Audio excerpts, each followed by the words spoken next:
শপিংয়ে যাওয়ার জন্য রেডি হচ্ছি। সামনে ঈদ, তাই কিছু কেনাকাটা করতে হবে। এমন সময় আম্মু বলে, আজকে একটু তাড়াতাড়ি আসিস। কেন? তোকে নিয়ে তোর খালার বাসায় যাব। তোমার বোনের বাসায় তুমি যাও, আমি গিয়ে কি করব? বড় খালার বাসায় গেলে আমার বোরিং লাগে, কারণ ওই বাসায় কথা বলার মতো কেউ নাই। আরে যাব তো তোর জন্য, তোকে নিয়ে যাওয়ার জন্য বলেছে। আমার জন্য যাবে মানে? হুম, তোকে দেখে না অনেক দিন। ওকে, যাব। হুম, তাহলে শপিং করে আয় তাড়াতাড়ি। তারপর আমি শপিং করতে চলে আসলাম। আমার জন্য আর আম্মুর জন্য কিছু কেনাকাটা করে আবার বাসায় ফিরলাম। তাড়াতাড়ি ফ্রেশ হয়ে রেডি হো। আমি তাড়াতাড়ি ফ্রেশ হয়ে রেডি হয়ে নিলাম। চল বাবা, এখন রওনা দেওয়া যাক। 1 ঘন্টা পর খালার বাসায় এসে পৌঁছালাম। আরে বাবা মেহেদি, আসলে তাহলে আমাদের বাসায়? কতদিন হলো তোমাকে দেখি না, অনেক শুকিয়ে গেছো। অসুস্থ ছিলাম যে, এর জন্য শুকিয়ে গেছি। মনে মনে বলি, আমি মোটা ছিলাম কবে যে শুকাবো। ভিতরে যেতে বলবা না? বাইরে আর কত দাঁড়িয়ে থাকবো? আসো ভেতরে আসো, বিশ্রাম নাও তোমরা, আমি তোমাদের জন্য নাস্তা নিয়ে আসছি। নাস্তা শেষ করে আমি একটু ঘুরতে বের হলাম। আর খালার বাসার কাছে সুন্দর একটা জাদুঘর আছে, এটা আমার পছন্দের। জাদুঘরের ভিতরে প্রবেশ করার পর আমি পাশের কক্ষে কয়েকজন মেয়ের কণ্ঠ শুনতে পাই। তারপর আড়াল থেকে লুকিয়ে দেখি সুন্দরী একটা মেয়ে হাসতেছে, চুলগুলি বাতাসে উঠতেছে। মেয়েটার ঠোঁটের নিচে একটা তিলও আছে। অপরূপ সুন্দরী মেয়ে, নীল শাড়িতে একদম পরীর মতো লাগতেছে। প্রথম দেখেই পাগল হয়ে গেলাম। ইচ্ছে করছে এখনই গিয়ে বলে দেই, আমি তোমাকে ভালোবাসি পরি। হঠাৎ করে কে যেন আলিফা বলে ডাক দিল, আর তারপরই মেয়েটা হাওয়া হয়ে গেল। চারিদিকে অনেক খুঁজেও পেলাম না। ধুর, পরিচয়টাও হলো না। মনটা নিমিষেই খারাপ হয়ে গেল। অতঃপর আমি আবার ফিরে আসলাম খালার বাসায়। কি রে মেহেদি, তুই কোথায় ছিলি? ও, আপনাদের তো আমার পরিচয় দেওয়া হয় নাই। আমার নাম মাসুদুর রহমান মেহেদি। আমি মেরিন ইঞ্জিনিয়ারিংয়ে পড়তেছি, ফাইনাল ইয়ার। জি আম্মু, আমি একটু কাপাসাটিয়া মুক্তি সংগ্রাম জাদুঘরে ঘুরতে গিয়েছিলাম। ভালো করেছো, ঘুরলে তোমার মনটা ভালো থাকবে। আর ওই জাদুঘর অনেক সুন্দর। আমাকে সাথে নিয়ে যেতে পারিস না? আমিও একটু ঘুরে আসতাম। তুমি যে যাবে সেটা তো জানতাম না। মনে মনে ভাবছি তোমাকে নিয়ে গেলে হয়তো পরীর দেখা পেতাম না আমি। আচ্ছা তোমরা ডিনার করবে, আসো। খাওয়া দাওয়া শেষে আমি একটু টিভি দেখে ঘুমাতে গেলাম। আমার ঘুম আসছে না, চোখ বন্ধ করলেই সেই পরীর চেহারা ভেসে ওঠে। আমি যে পরীর প্রেমে পড়ে গেছি। এই মেহেদি, কয়টা বাজে? হ্যাঁ, এখনো যে ঘুমাচ্ছিস ষাঁড়ের মতো? তাড়াতাড়ি উঠে ফ্রেশ হয়ে ব্রেকফাস্ট করতে আয়। মনে মনে এই রে পরীকে নিয়ে ভাবতে ভাবতে কখন ঘুমিয়ে গেছি মনেই নাই। আচ্ছা আম্মু, তুমি যাও, আমি আসতেছি। তারপর ফ্রেশ হয়ে ব্রেকফাস্ট করতে চলে আসলাম। আম্মু আর খালাকে কি বিষয় নিয়ে যেন গুনগুন করতে দেখলাম। আমাকে দেখেই থেমে গেল। ঘুম হয়েছে রাতে? হ্যাঁ খালা। কথা বলতে বলতেই ব্রেকফাস্ট শেষ। বাবা শোন, আজ তোকে নিয়ে তোর খালার ননদের বাসায় ঘুরতে যাব, রেডি হয়ে নে। কিছু না ভেবেই আমিও সম্মতি দিয়ে দিলাম। কি রে, আর কত সময় লাগবে তোর? এই তো আম্মু, হয়ে গেছে, বের হও এখন। ওকে বাবা, চল। কিছুক্ষণ পর আমরা খালার ননদের বাসায় এসে পৌঁছালাম। খালার ননদকে সালাম দিলাম। আসো বাবা, ভিতরে আসো। সেই কতদিন আগে যে তোমাকে দেখেছিলাম, মাশাআল্লাহ, অনেক সুন্দর হয়ে গেছো। লজ্জা পেলাম, কিছু বললাম না। তারপর আম্মু, খালা আর ওই আন্টি একসাথে অন্য রুমে চলে গেল। আমি একা রয়ে গেলাম। কিছুক্ষণ পর আম্মু আসলো। বাবা, তোকে এই বাসায় কেন আনছি জানিস? ঘুরতে নিয়ে আসছো, এই তো? না, ঘুরতে নিয়ে আসিনি, তোর জন্য মেয়ে দেখতে আসছি। কি বলতেছো তুমি? পাগল হয়ে গেছো নাকি? আমি এখনো স্টুডেন্ট। আমি কি এখন বিয়ের উপযুক্ত নাকি? হ্যাঁ, আমি কি খাবো বিয়ের পর বউকে? তাছাড়া আমার একজনকে ভালো লাগে, প্রথম দেখাতে প্রেমে পড়ে গেছি। কে সে? চিনিস তাকে? না, চিনি না। জাদুঘরে দেখেছি, এক পলক আর দেখেই প্রেমে পড়ে গেছি। তাহলে ভুলে যা, আর তোর বড় খালার এই ননদের মেয়ের সাথেই বিয়ে দিব। কোনো কথা বলতে পারবি না, বড়দের উপর কোনো কথা নেই। তাহলে আমার পরীর কি হবে? জীবনের প্রথম প্রেমে পড়লাম আর সেটাও কি অপূর্ণ থেকে যাবে? আবার হুট করে বিয়ে? হ্যাঁ, হুট করি, কারণ মেয়েটা অনেক সুন্দরী, গুণবতী মেয়ে। আর মেয়েটি তোকে ঠিক করতে পারবে, কারণ ও তোর 3 মাসের বড়। তুই ওর উপর জোর প্রয়োগ করতে পারবি না। কি? একে তো হুট করে বিয়ে, তার উপর আবার সিনিয়র। আমার জীবনটা তেজপাতা করে দিবে। চুপ করে বসে থাক, ওরা মেয়েকে নিয়ে আসবে। আধা ঘন্টা হয়ে গেল, এখনো মহারানীর আসার কোনো খবর নাই। না জানি কত আটা ময়দা মাখতেছে। চুপ কর হারামজাদা, ও এমনিতেই অনেক সুন্দরী, মেকআপ করতে হয় না। আচ্ছা, মানলাম। অতপর 45 মিনিট পর মহারানীর আগমন। লম্বা ঘোমটা দিয়ে আসছে, দেখার কোনো উপায় নাই। এসেই আম্মুকে পায়ে ধরে সালাম করে নিল না তো? আমার মাকে আমার কাছ থেকে কেড়ে নিল। বেঁচে থাকো মা, এখন লম্বা ঘুমটাটা সরাও, আমি আমার ছেলের হবু বউকে দেখি। মেয়েটি ঘোমটা সরিয়ে নিল। এ কি দেখছি? মাথা ঠিক আছে তো? না একটা চিমটি কেটে দেখি এটা বাস্তব না সত্য। উফ, অনেক জোরে চিমটি কেটেছি, ব্যথা পাচ্ছি। তাহলে তো এটি কোনো স্বপ্ন নয় রে বালক মেহেদি, এ তো আমার সেই জাদুঘরের হারিয়ে যাওয়া পরী। আর আম্মু ওর সাথে আমার বিয়ে ঠিক করছে। ব্যাপারটা মেঘনা চাইতে বৃষ্টির মতো। আহ, পরীকে নীল শাড়িতে যা লাগতেছে, পুরাই মাথা নষ্ট আমার। ইচ্ছে করছে বিয়ে করে এখনই পরীকে নিয়ে হানিমুনে চলে যাই। উফ, পিঠে চিমটি কাটে আবার কে? এই হারামজাদা, কি হয়েছে তোর? হা করে তাকিয়েছিস? কি হবে? হ্যাঁ, কিছু না তো, আমি ঠিক আছি। ইস, সবাই কি বুঝে ফেললো নাকি যে আমি পরিরূপের মায়ায় ডুবে গেছিলাম? মাশাআল্লাহ, অনেক সুন্দর লাগতেছে আজকে আলিফাকে। সুন্দর তো লাগবেই খালা, বউটা যে আমার, আহা, ভাবতেই কত ভাল লাগে। আচ্ছা মিনারাপা, আপনারা কিছু বলছেন না যে? আমার মেয়েকে কি পছন্দ হয় নাই? এই পরীকে কার না পছন্দ হবে? আর হ্যাঁ, আপনাদের একটা কথা বলি, মিনারা হচ্ছে আমার আম্মুর নাম। ওদিকে আম্মু বলছে পছন্দ হবে না কেন? এরকম রূপবতী মেয়েকে পছন্দ না হবার কোনো কারণই নেই। আম্মু আমাকে উদ্দেশ্য করে বলে, কি রে, তোর পছন্দ হয়েছে? তুমি আমার মা, আর তোমার পছন্দই আমার পছন্দ। একটু ভাব নিয়ে বললাম, কারণ একটা মেয়ে যখন জানতে পারে যে একটা ছেলে তাকে অনেক ভালোবাসে, তার প্রতি দুর্বল, তখন মেয়েটা ছেলেটাকে পাত্তাই দেয় না। আলহামদুলিল্লাহ মিনারাপা, আপনার ছেলে যখন রাজি তখন বিয়ের দিন তারিখটা পাকা করে ফেলা যায়। অবশ্যই, আসছে শুক্রবারেই তাহলে পবিত্র কাজটা করা উচিত, যদি আপনাদের কোনো সমস্যা না থাকে। আরে না আপা, কোনো সমস্যা নাই, তাহলে আসছে শুক্রবারই বিয়ে। আহা, আমার এত ভালো লাগে কেন? আমার ক্রাশ আমার বউ হবে, বাহ, ভাবতেই কেমন যেন লাগে। আচ্ছা, তাহলে আলিফাকে নিয়ে ভিতরে যান। ওরা ভিতরে যাওয়ার পর আম্মু আমাকে বলে, কি রে, তখন ওইভাবে হা করে তাকিয়েছিলি কেন? বলছিলাম না ও অনেক রূপবতী? তুই তো শুধু জাদুঘরের মেয়েকে নিয়েই পড়েছিলি। আরে আম্মা, এই সেই জাদুঘরের পরী, যাকে প্রথম দেখেই প্রেমে পড়ে গেছি। আর তুমি তার সাথে আমার বিয়ে ঠিক করছো। তুমি খুব ভালো মা, সেরা মা।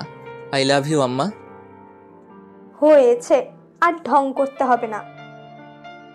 অতপর সবকিছু ঠিক হওয়ার পর আমরা আমাদের বাসায় ফিরলাম। ফিরেই বন্ধুদের কল দিলাম মেসেঞ্জার গ্রুপে। আর হ্যাঁ, আমার বন্ধুদের নাম হলো সজীব, বাপ্পি, তন্ময়, বসর, নুরনবী, আরও অনেকেই। কিরে চাস্তো, কি খবর তোর? খুব ভালো চাস তো, সুখবর আছে তোদের জন্য। কি সুখবর আছে? বল দেখি শুনি। শুক্রবার আমার বিয়ে, আর সেটা আমার ক্রাশের সাথে। কি বলিস রে, তোর বিয়ে আবার ক্রাশের সাথে? কখন কি হলো জানতেই পারলাম না। সব জানতে পারবি কাল সকালে। সবাই বসুন্ধরা শপিং কমপ্লেক্সে চলে আসবি, ওইখানে সব বলবো ও কেনাকাটা করব। ওকে, ঠিক আছে। পরদিন সকালে বসুন্ধরা শপিং কমপ্লেক্সে গিয়ে ওদের সবাইকে নিয়ে কেনাকাটা শেষ করে রেস্টুরেন্টে খেতে বসে পুরো ঘটনাটা বললাম। ওরা শোনার পর, কস কি, এ তো পুরো সিনেমাটিক কাহিনী, রূপকথার গল্পের মতো। হ্যাঁ তা বলতে পারিস। আচ্ছা শোন, তোরা সবাই কাল সময় মতো চলে আসবি। তোদের ছাড়া আমি বিয়ে করতে যাব না। আমরা সবাই চলে আসব। এখন তাহলে তুই বাসায় যা। ওদের বিদায় জানিয়ে বাসায় চলে আসলাম। তারপর ফ্রেশ হয়ে ডিনার করে দিলাম এক ঘুম। আর এই ঘুমেই রাত শেষ। ফ্রেশ হয়ে নাস্তা করতে আয়। ফ্রেশ হয়ে নাস্তা করে রুমে চলে আসলাম। বিয়ের সময় হয়ে আসছে, বন্ধুরা সবাই চলে আসছে। কিরে, গোসল করে রেডি হ তাড়াতাড়ি। গোসল করে রেডি হয়ে সবাই মিলে রওনা দিলাম। 30 মিনিট লাগলো পৌঁছতে। সবাই বিয়ের গেট ধরছে। এখন ওদের আবদার পুরা করে বিয়ের পিঁড়িতে বসতে যেতে হবে। অবশেষে বিয়ে করে বাসায় বউ নিয়ে আসলাম। আম্মু আমাদের বরণ করে নিল। তারপর আম্মুকে আমরা সালাম করে বাসর রুমে ঢুকবো। ঠিক ওইখানেও গেট ধরছে। আবার ওদের আবদার পূরণ করে বউকে রুমে রেখে ছাদে গেলাম বন্ধুদের সাথে একটু বুদ্ধি পরামর্শ করতে। কিরে চাস্তো, এত সময় লাগে বউয়ের কাছ থেকে আসতে?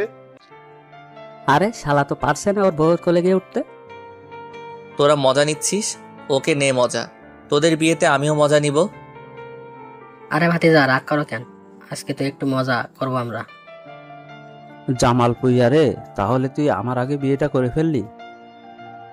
বছরকে উদ্দেশ্য করে।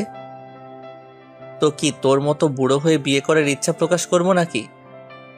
তোরা নিজেদের মধ্যে ঝগড়া করিস না তো। আমাদের সবার উচিত মেয়েদিকে এখন শুভেচ্ছা জানিয়ে ওর বউয়ের কাছে পাঠানো। ঠিক বলেছিস তুই। তোরা সবাই আমার জন্য দোয়া কর। ওইদিকে আম্মু ডাকছে।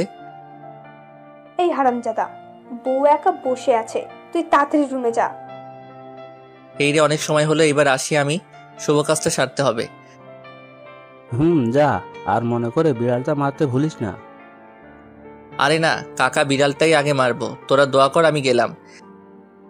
এই বলে আমি বাসর রুমে ঢুকলাম। আমার বুকের হার্টবিট ফাস্ট হয়ে গেছে, পা আর চলছে না। বউ আমার লম্বা ঘোমটা টেনে বসে আছে। আহা কি সুন্দরী বউ আমার। রূপের মায়ায় আমি যে ঘায়েল হয়ে যাচ্ছি।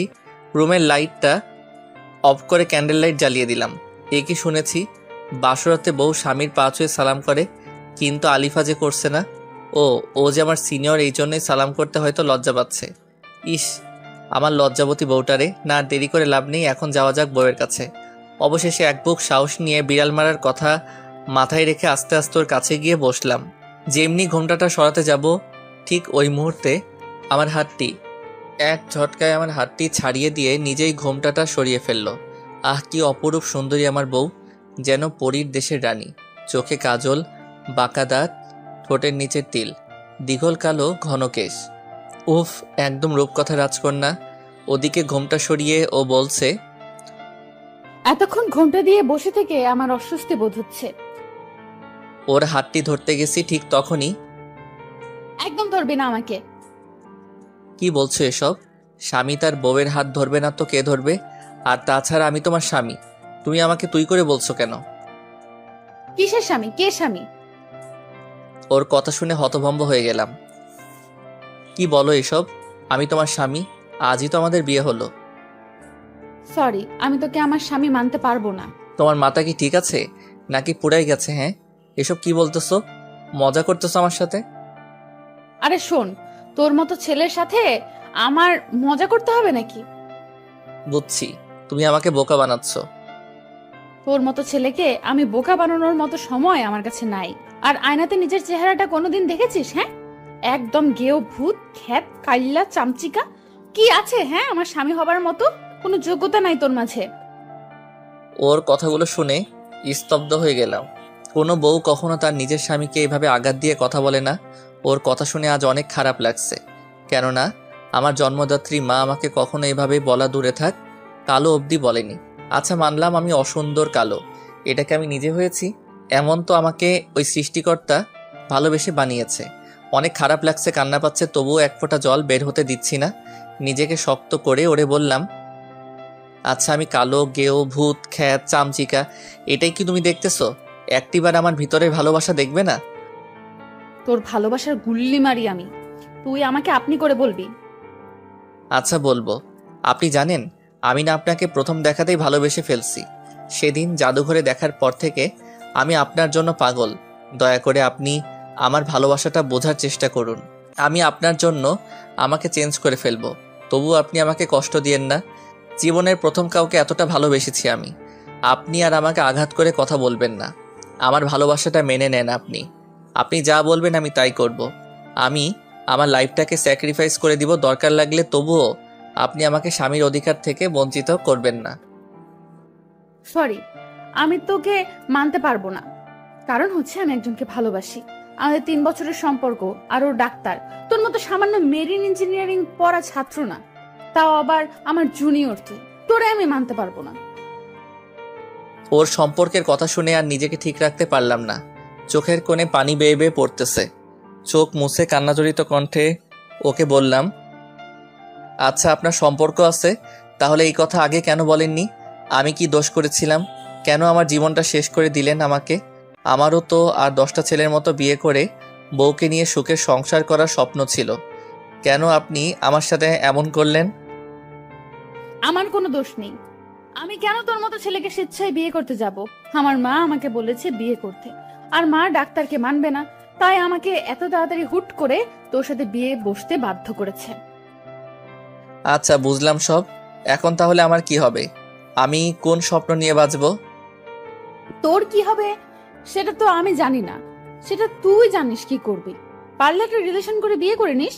আর হ্যাঁ, তুই কখনো আমার কাছে স্বামীর অধিকার চাইবি না, আমার কাছেও আসবি না।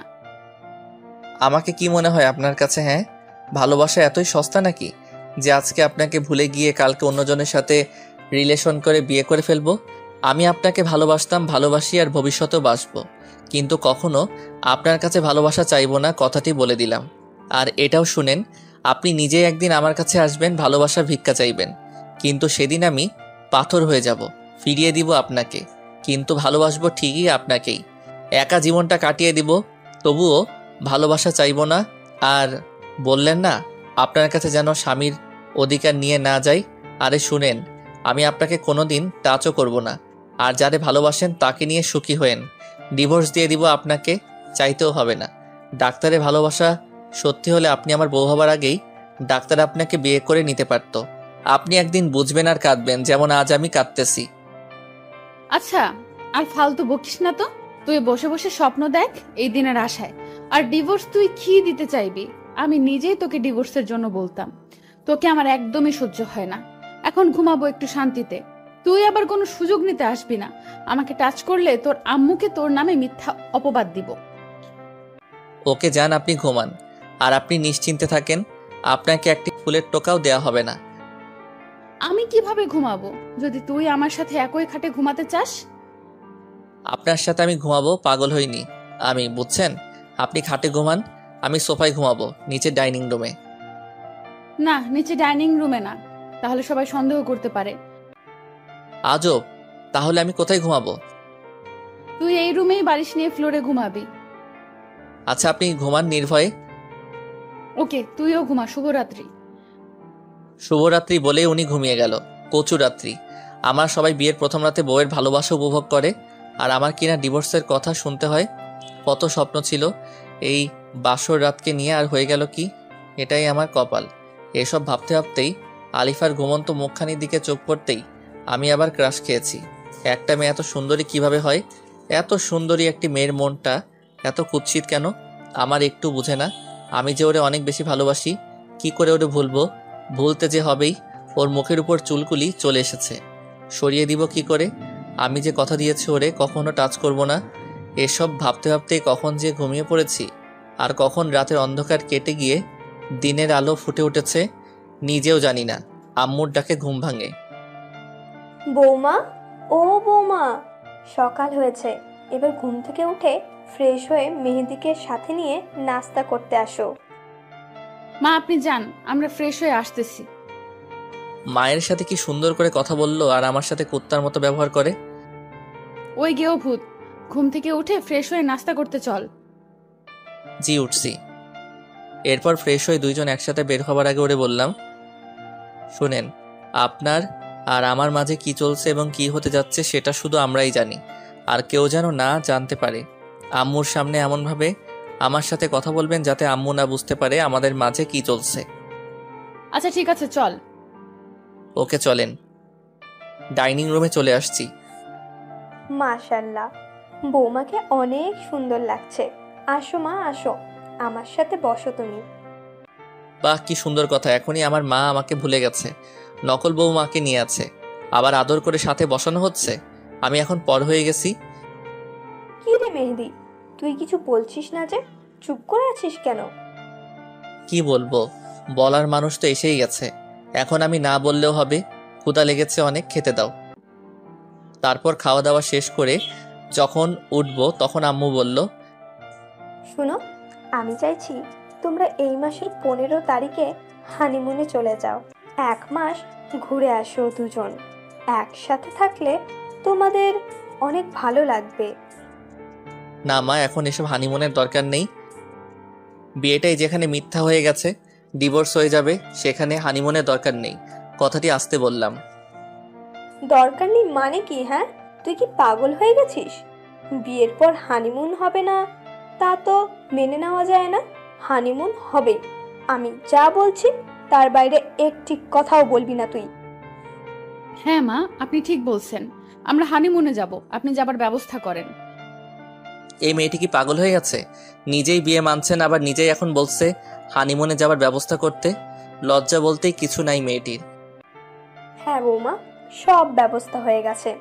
আগামী 15 তারিখে তোমাদের ফ্লাইট, আর তোমরা যাচ্ছ লন্ডন। আচ্ছা ঠিক আছে। তারপর রুমে চলে আসলাম। রুমে এসে ওরে বললাম, আপনি কি পাগল? নিজেই বিয়েটা মানছেন না, আবার সে আপনি নিজে থেকে হানিমুনে যাওয়ার জন্য রাজি। আরে গাধা, হানিমুনে গিয়ে তো আর আমি তোর সাথে ঘুরবো না। তুই তোর মতো থাকবি, আমি আমার মতো ডাক্তারের সাথে ঘুরবো। মানে কি? হ্যাঁ, আপনি এখন আমার বউ, আর তাই আপনি এসব করতে পারবেন না। ডিভোর্সের পর যা মন চাই করবেন, আমার কোনো আপত্তি নেই। আচ্ছা যা, ঠিক আছে, মানলাম তোর এই কথা। ধন্যবাদ। ওয়েলকাম। শোন, আমার কিছু কেনাকাটা করতে হবে, তুই আমার সাথে যাবি। আচ্ছা আপনি রেডি হন, এখনই বের হব। তারপর রেডি হয়ে সোজা তার জন্য মার্কেটে চলে গেলাম। দেখ তো আমাকে কোন শাড়িতে মানাবে। আপনি নীল শাড়িটা নিতে পারেন, নীল শাড়িতে আপনাকে পরীর মতো লাগে। তারপর তার পছন্দ মতো প্রয়োজনীয় কেনাকাটা শেষ করে একটি রেস্টুরেন্টে গেলাম। ওরে বললাম, আপনি কি খাবেন অর্ডার দেন, আমি বিল দিয়ে দিচ্ছি। কেন, তুই কিছু খাবি না? আমার মনে এত রং নাই, আমি খাবো না, তাই আপনি খান। ওকে, তাহলে তুই কি করবি? এখন সেলুনে যাব চুলের ট্রিটমেন্ট করাইতে। আচ্ছা যা তুই, আমি খাওয়া শেষ করে বাসায় চলে যাব। তারপর রেস্টুরেন্ট থেকে সোজা জেন্টস পার্লারে চলে আসলাম। পার্লারের বিউটিশিয়ানকে ডেকে বললাম, আমার বউ আমাকে এভাবে অপমান করছে, এখন আপনারা এমন কিছু করে দেন যাতে ও দেখলেই অবাক হয়ে যায়। আরে ভাই, কোনো টেনশন নাই, আপনি বসেন, 1 ঘন্টার মধ্যে আপনাকে স্মার্ট লুক দিব। আপনার দাড়ি ও চুল দুটাই ট্রিটমেন্ট করে আপনাকে হিরো বানিয়ে দেব। তার কথা শুনে অনেক খুশি হয়ে গেলাম। তারপর সে শুরু করে দিল আমাকে আধুনিক স্মার্ট লুক দেওয়ার কাজ। 1 ঘন্টা পর তার কাজ শেষে আমাকে বলল, ভাই, এখন চোখ মেলে আয়নাতে আপনাকে দেখেন, চিনতে পারছেন কিনা? চোখ মেলে আয়নাতে তাকিয়ে দেখে পুরো অবাক হয়ে গেলাম। আমি নিজেই নিজেকে চিনতে পারছি না। গেও খ্যাত বলে আমাকে এত অপমান করেছে যে সেও যদি আজ আমাকে দেখে চিনতে পারবে না। আজ আমি আধুনিক যুগের আর 10টা স্মার্ট ছেলের মতো আমিও স্মার্ট, আর কেউ আমাকে আমার লুকের জন্য অপমান করে কটু কথা শোনাতে পারবে না। আজ আমি অনেক খুশি। তারপর পার্লারের বিউটিশিয়ান আমার বিল কত হয়েছে তা জেনে তা পরিশোধ করে। তার সাথে তাকে 500 টাকা বকশিশ দিয়ে আমি পার্লার ত্যাগ করলাম। রাস্তায় যাওয়ার সময় নোটিশ করলাম কয়েকটি মেয়ে আমার দিকে তাকিয়েছিল। এর মানে আমি এখন আর আগের মেহেদি নাই, এখন আমি এক নতুন মেহেদি, যাকে কেউ কখনো বাজে লোকের জন্য অপমান করতে পারবে না। ভাবনার ছেদ পড়ল বাসার সামনে এসে। এবার আমি নিজের মনোভাবকে চেঞ্জ করে বাসায় প্রবেশ করে রুমের দরজায় নক দিলাম। আর 2 বার নক দেওয়ার পর আম্মুর আদেশে আলিফা দরজা খুলতে আসে। দরজা খুলে অবাক দৃষ্টিতে আমার দিকে তাকিয়ে রইল আলিফা। তুই মেহেদি না? তোর একই পরিবর্তন, চিনতেই পারছি না। খ্যাত থেকে স্মার্ট হয়ে গেলে কেমনে? তোর দিক থেকে তো চোখ সরাতেই পারছি না। আপনার চোখ সরাতে হবে না, আমি সরে যাচ্ছি। সরেন, আমাকে ভিতরে ঢুকতে দেন। আচ্ছা ভেতরে আয়, বলতো তুই এত স্মার্ট হয়েছিস কিভাবে? আগে তো আনস্মার্ট খ্যাত ছিলি। শুনেন, আমি আগে কেমন ছিলাম সেটা আমি ভুলে গিয়েছি। আর আপনি আমাকে আমার অসুন্দর আনস্মার্ট লোকের জন্য কম ছোট করেন নাই। এখন আর পারবেন না। মানুষ চাইলে যে কোনো মুহূর্তে পরিবর্তন হতে পারে, আর পরিবর্তনের কারণটা আজীবন মনে রাখে। আমিও মনে রেখে দিয়েছি আমাকে কতটা অপদস্থ করা হয়েছে, তা ভুলব না কখনো। আর এখন থেকে দেখবেন কিভাবে আমার ভালোবাসাও পরিবর্তন হয়ে যায়। আরে তোর পরিবর্তনে আমার কিছু আসে যায় না, বুঝলি? কারণ আমি আমার ডাক্তারকে ভালোবাসি।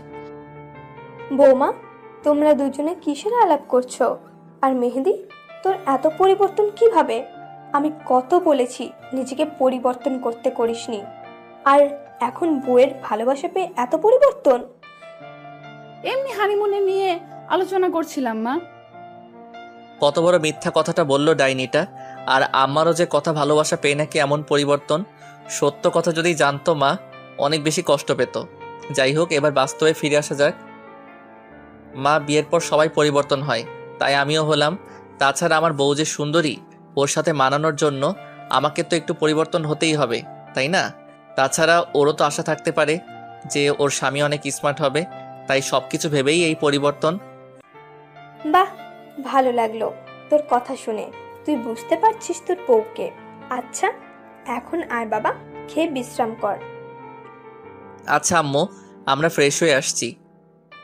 তারপর ফ্রেশ হয়ে রাতের খাবার খেয়ে রুমে চলে এলাম। শোন, আজকে চাইলে তুই বিছানায় থাকতে পারিস, অসুবিধা নেই। তার আর কোনো দরকার নেই, আমার কোনো চাওয়া নেই। সকল চাওয়া পাওয়াকে মাটি দিয়ে দিছি। আমি চাই না কারোর সাথে ঘুমোতে। নিচে থেকে বললাম তো, তাই দাম দিলি না। ওকে যা, ফ্লোরে ঘুমা।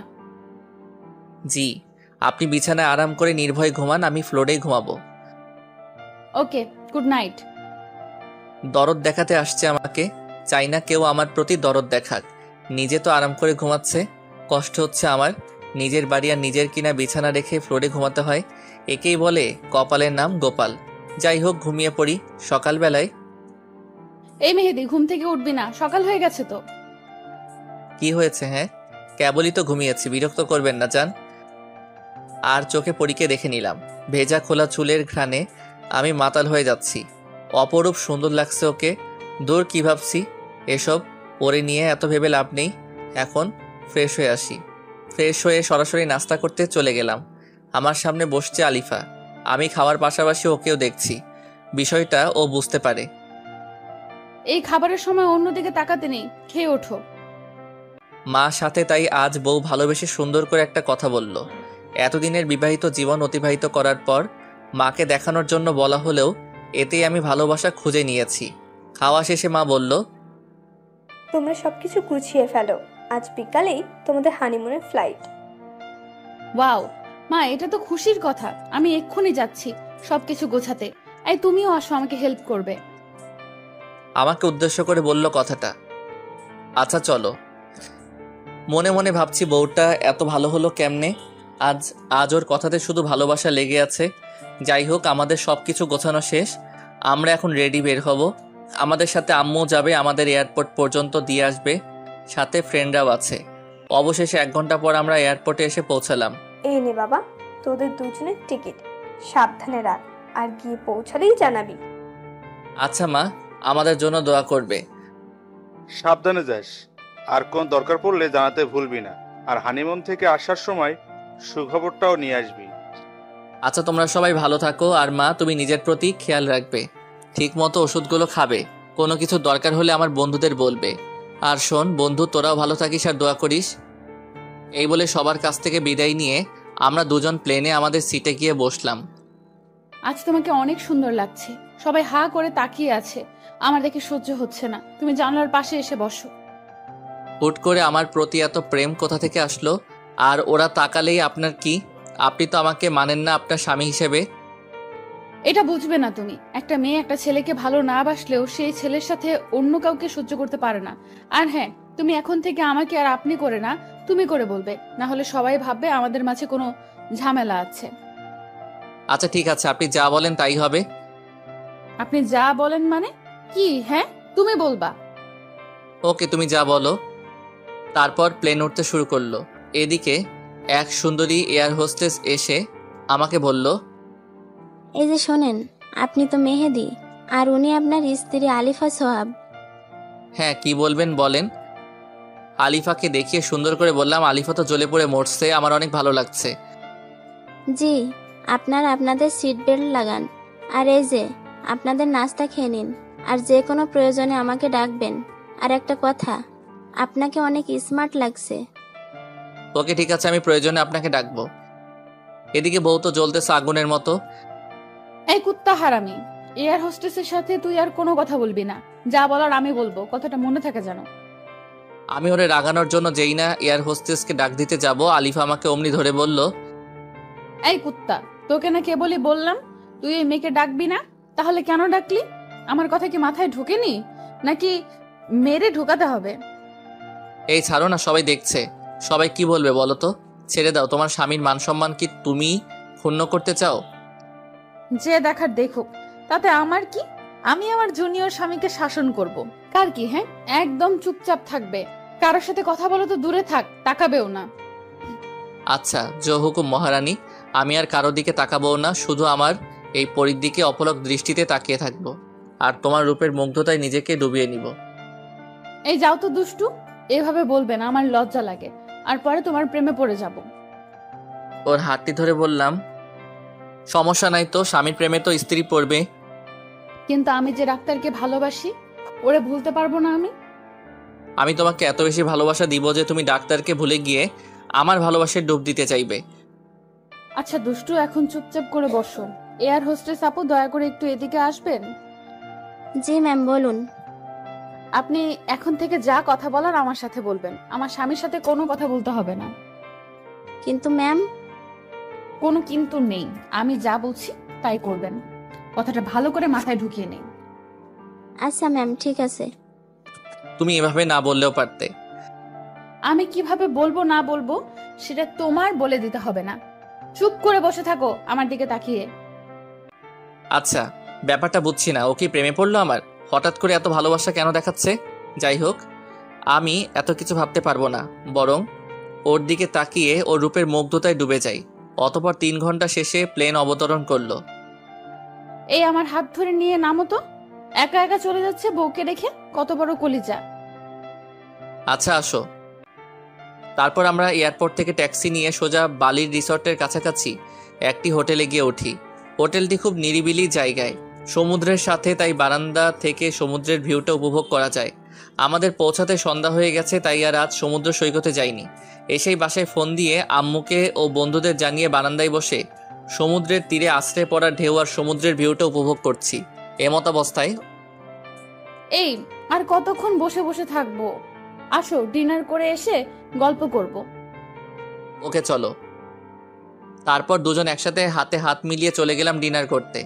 ডিনার শেষ করে দুজন 2 কাপ কফি নিয়ে বারান্দায় বসে সমুদ্রের মনোরম পরিবেশটা উপভোগ করতেছি। দেখছো সমুদ্র কত সুন্দর? কালকে আমরা ব্রেকফাস্ট করেই সৈকতে চলে যাব। আচ্ছা বউ, যাব। তোমাকে অনেক সুন্দর লাগছে। তোমার চোখে ল্যাপটানো কাজল, দীঘল কালো কেশ, ঠোঁটের নিচের তিল আমাকে কিল করে নিচ্ছে। তোমার চুলের ঘ্রাণে আমি মাতাল হয়ে যাচ্ছি। আমার ইচ্ছে করছে আজ তোমার মাঝে ডুবে যেতে। ইস, এভাবে বলিও না। আসো, আজ তোমাকে আমি আমার করে নিব। আজ আমার খুব ভালো লাগছে। আজ আমি আমার বউয়ের ভালোবাসা একদম কাছ থেকে উপভোগ করব। তারপর সোজা চলে গেলাম বেডরুমে। আসো, কাছে আসো। মাতাল হয়ে ওর নেশায় ডুবে যাওয়ার জন্য কাছে চলে গেলাম, একদম কাছে। ওর নিঃশ্বাস আমার মুখে আর আমার নিঃশ্বাস ও মুখের উপর পড়ছে। এই সরো, কিচ্ছু হবে না। আমার পাশে চুপ করে ঘুমিয়ে পড়বে, কোনো দুষ্টুমি নয়। দ্যাট ভাল লাগে না। এই সময় কেউ এমন কথা বলে? নিজেই বলল ওর করে নিবে, এখন আবার নিজেই বলে কিনা কিছু হবে না। এটা কেমন ভালোবাসা? ধ্যাত, ভাল লাগে না। ঘুমিয়ে পড়ি, যা হবার কাল হবে। সকালে ওর চিমটি খেয়ে ঘুম শেষ। এই উঠো, ফ্রেশ হয়ে নাস্তা করে বিচে যাব। আচ্ছা আমি আসছি ফ্রেশ হয়ে। আর এত জোরে কেউ চিমটি দেয় নাকি? অনেক লাগছে। এইটুকুতেই লাগছে, আরো ব্যথা অপেক্ষা করতেছে। জাস্ট ওয়েট মেহেদি, ওয়েট। কি বিড়বিড় করতেছো? কিছু না, ফ্রেশ হয়ে আসো। ফ্রেশ হয়ে নাস্তা করে দুজনে বালির একটি কফি শপে গেলাম। এখানে অনেক ভালো কফি পাওয়া যায়, যা বিশ্বের সেরা মানের কফি, এবং এখান থেকে এগুলো সাপ্লাই দেওয়া হয়। আর এই কফি এক জাতের পচা মাছের থেকে বানানো হয়। এটি শুনে আমার আর কফি খেতে ইচ্ছে করছে না, তবু এখানে আসছি, আর এখানে নামকরা কফি না খাইলে তো হবে না। তারপর দুজনে কফি খেয়ে বিচের দিকে রওনা দিলাম। দেখছো বিচটা কত সুন্দর? পানি একদম ফ্রেশ, নিচের বালি দেখা যাচ্ছে, এত পরিষ্কার। এই চলো না একটু দুজনে ভিজে গোসল করে যাই। না, এখানে না, এখানে সবচেয়ে আকর্ষণীয় পিঙ্ক বিচে গিয়ে ভিজবো। আচ্ছা চলো তাহলে আমরা পিঙ্ক বিচেই যাই।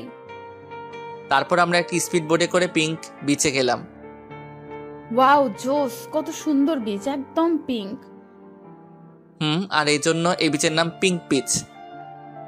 ওকে চলো, সুইম কস্টিউম পরে আমরা সাঁতার কাটবো। ওকে। তারপর দুজনে সুইম কস্টিউম পরে পানিতে নেমে পড়লাম। অনেক ভালো লাগছে আমার আজকে। এই চলো না আমরা এই পাশে যাই, এই পাশে মানুষ আছে, ওই পাশে কেউ নেই, নিশ্চয়ই ওই পাশের পানি আরো বেশি পরিষ্কার।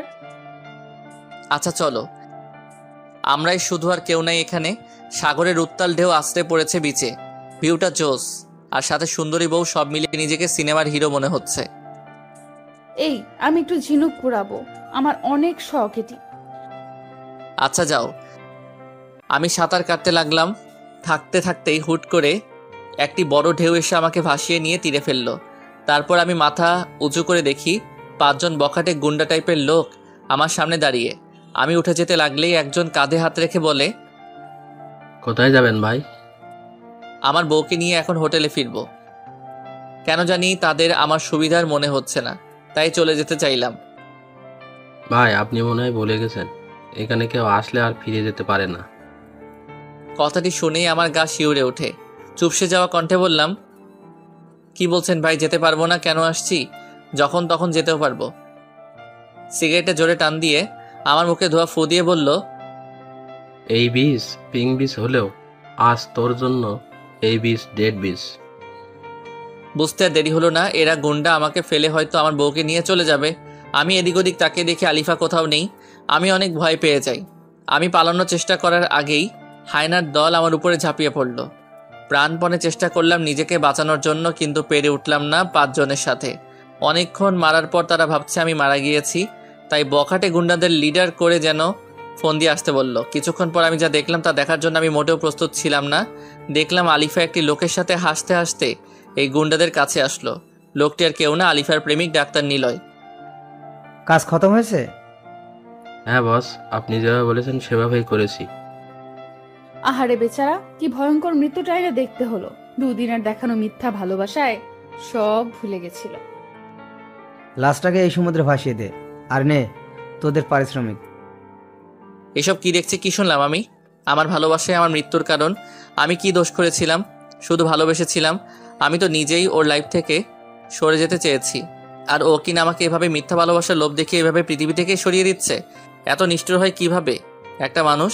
চলে গেল ওরা 2 জন, আর বকাটের আমাকে জোরে জোরে লাঠি দিয়ে আঘাত করে আমাকে ভাসিয়ে দিল। তারপর আমার আর কিছু মনে নাই। তারপর হঠাৎ একদিন আমার জ্ঞান ফিরে আসে, আর নিজেকে একটা 4 কোণা দেয়ালের মাঝে আবিষ্কার করি। কিন্তু আমি এখানে কি করে আসলাম? কে আমাকে নিয়ে আসলো এখানে? আর আমার তো বাঁচার কথা ছিল না, তাহলে আমি কিভাবে বেঁচে আছি? হয়তো কেউ আমাকে উদ্ধার করে সেবা দিয়ে বাঁচিয়েছে। আল্লাহ চাইনি আমার মৃত্যু। আমার যে ফিরতে হবে, প্রতিশোধ নিতে হবে, কিন্তু আমি তো উঠতে পারছি না। তার মানে কি আমি আর হাঁটতে পারবো না? ভাবতেই 2 চোখ বেয়ে জল গড়িয়ে পড়ছে। হঠাৎ করে একজন লোকের আগমন, মাঝবয়সী, মাঝারি উচ্চতার, দেখে মনে হচ্ছে ডাক্তার হবে। তার মানে এই ডাক্তার আমার চিকিৎসা করছে। কিছুক্ষণ পর একজন বৃদ্ধ আসলো, আর ডাক্তারকে কি যেন বলল আমি বুঝতে পারলাম না, কারণ আমি বাঙালি আর এরা তো ইন্দোনেশিয়ান, তাই তাদের কথা আমার বোধগম্য নয়। তারপর ডাক্তার কাছে এসে আমাকে ইশারা করলো উঠে বসতে, কিন্তু আমি যে উঠতে পারছি না। এত বাজেভাবে আমাকে মেরেছে ওই হায়নার দল যে আমি উঠতে পারছি না। আমার কোনো হাত পা নাড়াতে পারছি না। আমি কি কখনো সুস্থ হব না তাহলে? আর আমি কবে আমার মায়ের কাছে যাব? হয়তোবা ওই কালনাগিনী গিয়ে বলেছে আমি আর বেঁচে নেই। আমার মা কেমন আছে, কি করছে, কিছু জানার উপায় নেই। আর ওদিকে কালনাগিনী সম্ভবত ডাক্তারকে বিয়ে করে সুখের সংসার করছে। সুখ সবার কপালে থাকে না। আজ আমি বেঁচে থাকার পরও মৃত। আমার কোনো ক্ষমতা নেই হাতে। আজ আমি অসহায়। আমার ফোন, টাকা পয়সা যা ছিল সব নিয়ে নিছে। আমি কবে সুস্থ হব, আর কবেই বা মায়ের কাছে ফিরে যাব? হয়তো মা এতদিনে ছেলের মিথ্যা মৃত্যুর খবর পেয়ে ভেঙে পড়েছে, আর হয়তো মনেও নেই আমাকে। ডাক্তার তার ব্যাগ থেকে ওষুধ বের করে খাইয়ে দিয়ে বৃদ্ধ লোকটাকে কি যেন বলে চলে গেলেন। অনেক ক্ষুধা লেগেছে, কিন্তু খাবো কি করে? ইশারা দিলাম বৃদ্ধকে, বৃদ্ধ সাড়া দিল। তাকে হাত মুখের দিকে দিয়ে বোঝালাম আমার খিদে পেয়েছে। তারপর বৃদ্ধ গেলেন আর আমার জন্য খাবার নিয়ে এলেন। এগুলো কি সামুদ্রিক জলচোদ্ভিদ প্রাণী? মনে হচ্ছে কোনো রকম সিদ্ধ করা। হয়তো আমি এতদিন যাবৎ এসবই খেয়ে আসছি। তারপর বৃদ্ধ তাদের নিজস্ব ভাষায় কাউকে ডাকলেন। কিছুক্ষণ পর একটি তরুণী দেখতে সাদা বর্ণের খাটো করে এগিয়ে আসলো। বৃদ্ধের কাছ থেকে খাবারগুলি নিয়ে আমাকে খাইয়ে দিতে লাগলো। বিদঘুটে স্বাদ, বমি চলে আসার উপক্রম, তবুও আমি খেয়ে যাচ্ছি, কারণ আমাকে বাঁচতে হবে। আর বেঁচে থাকার জন্য যে খাবার আনুক আমি তাই খেয়ে নিব। পেট ভরে খেয়ে নিলাম। তারপর মেয়েটি আবার চলে গেল। এভাবে রোজ আমাকে মেয়েটি খাওয়ানোর পর চলে যায়। এর মধ্যে অনেক দিন কেটে গেল। আমি এখন দাঁড়াতে পারি, হাঁটতেও পারি। মেয়েটি আমাকে ধরে ধরে হাঁটায়। আর ইতিমধ্যে মেয়েটির নামও জানা হয়ে গেছে। মেয়েটির নাম নীরা, মুসলিম সম্প্রদায়ের মেয়ে। ইন্দোনেশিয়ার সংখ্যাগরিষ্ঠ মানুষ মুসলিম। আর বৃদ্ধ হলো এই মেয়েটির দাদা। থাকতে থাকতে এই পরিবেশের সাথে অনেকটাই মানিয়ে নিয়েছি, এখানকার ভাষাও রপ্ত করে নিয়েছি। এখন তাদের সাথে আমার ভাবের আদান প্রদান করতে কোনো সমস্যা হয় না। সন্ধ্যা গড়িয়ে রাত হলো। এখন মীরা আসবে আমাকে খাওয়াতে। আসবো ভেতরে? স্থানীয় ভাষাকে বাংলায় অনুবাদ করা হলো এখন থেকে। হ্যাঁ আসো, অনেক ক্ষুধা লাগছে, আজ পেট ভরে খাবো। আর তুমিও আমার সাথে খাবে। আচ্ছা ঠিক আছে, আপনার সাথে আজ আমিও না হয় খাবো। মেয়েটি খুবই ভদ্র, সহজ সরল, মিষ্টি ব্যবহার। এরকম মেয়ে জীবনসঙ্গী হবে সে খুবই ভাগ্যবান। আমি মেয়েটিকে আমার বোনের মতোই দেখি, আর মেয়েটিও আমাকে ভাইয়ের দৃষ্টিতে দেখে। তারপর দুজন খাওয়া দাওয়া শেষ করলাম। এখন আর এসব খাইতে আমার কোনো সমস্যা হয় না, বরং আরও ভালো লাগে। ও চলে গেল, আমিও দরজা বন্ধ করে ঘুমিয়ে পড়লাম। আজ 1 বছর যাবৎ আমি এখানে আছি। এখন আমি পুরোপুরি সুস্থ। সময় হয়েছে ফিরে যাওয়ার। আর এর মধ্যে নীরার দাদাও পৃথিবী ছেড়ে চলে গেছে। নীরার আপন বলতে কেউ নাই, তাই আমি ওরে নিয়ে দেশে ফিরে যাব, কারণ ও আমার জন্য যা করেছে তার ঋণ শোধ করা যাবে না কখনো। তাই ওকে সাথে নিয়ে ঋণের বোঝা কমাতে চাই। দাদা দেশে যাবা কবে? যাবো রে বোন, আগে কাজ করে টাকা জোগাড় করি।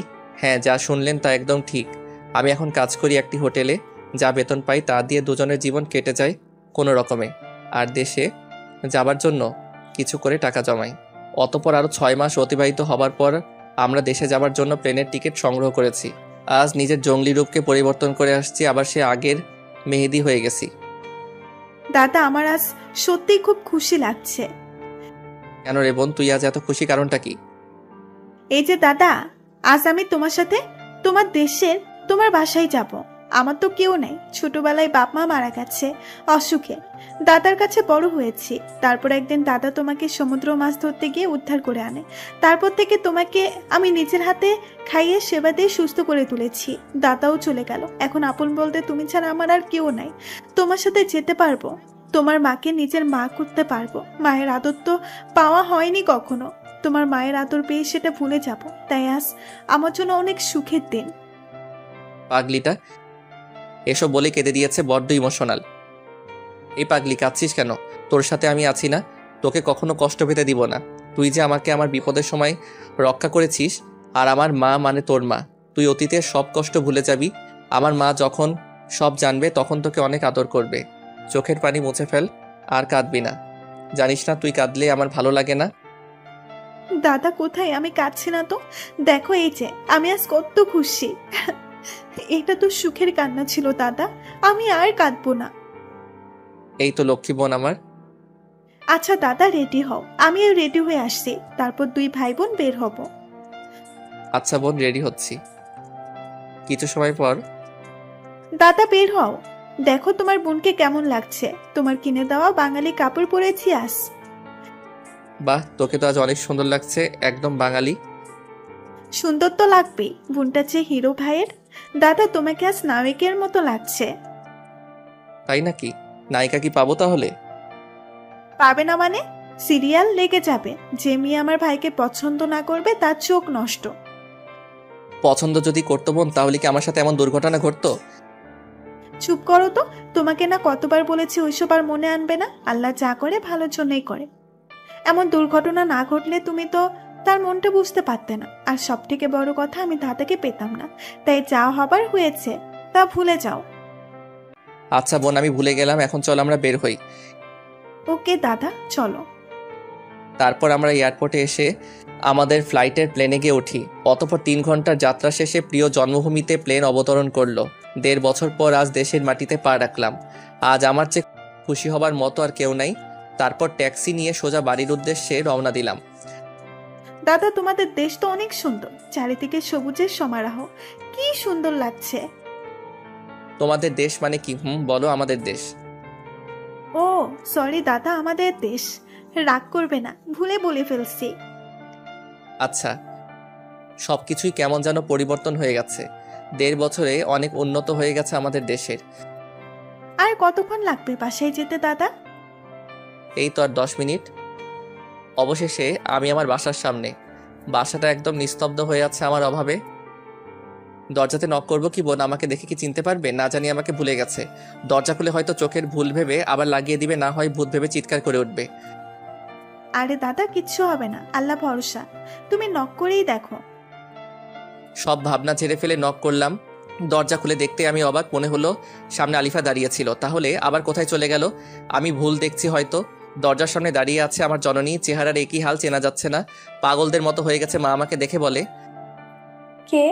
দেখতে তো মেহেদির মতোই লাগছে। কে তুমি বাবা? যা বলেছিলাম তাই হলো। মা আমাকে চিনতে পারছেন না। অবশ্য না চিনতে পারাটাই স্বাভাবিক, কারণ সকলের কাছে আজ আমি মৃত। মা, আমি তোমার ছেলে মেহেদি। আমার ছেলে? আমার ছেলে তো উপরে চলে গেছে আমাকে রেখে।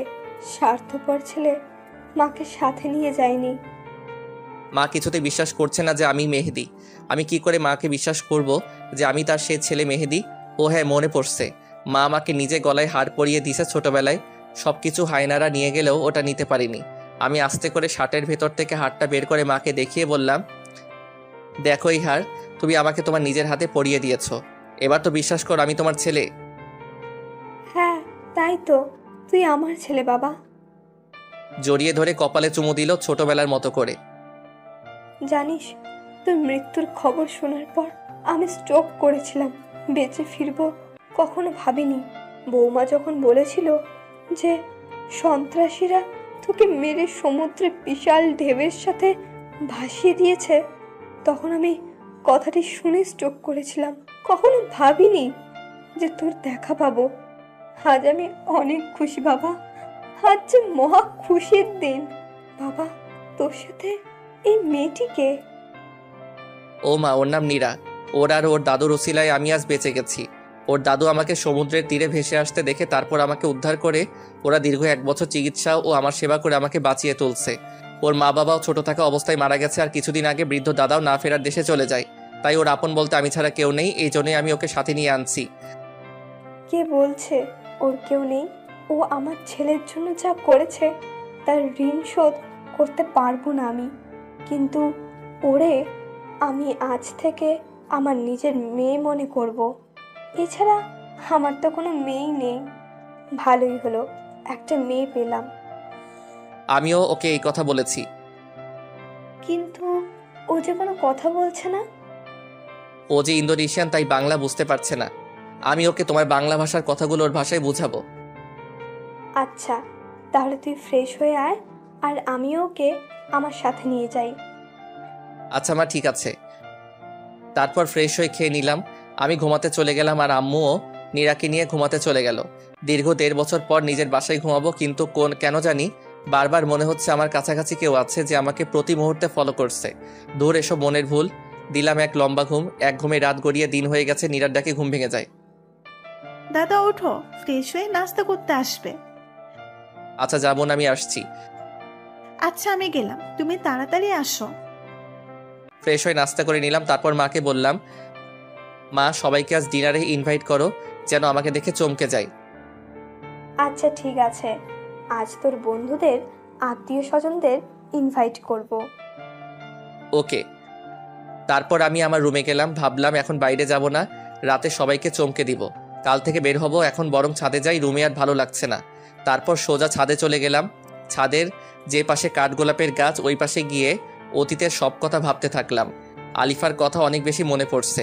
না জানি কেমন আছে, ভালোই আছে হয়তো ডাক্তারের সাথে, কিন্তু কেন মনে হচ্ছে আমার সাথে কেউ আছে যে আমাকে ফলো করছে। মনে হচ্ছে আমার পেছনে কেউ দাঁড়িয়ে আছে।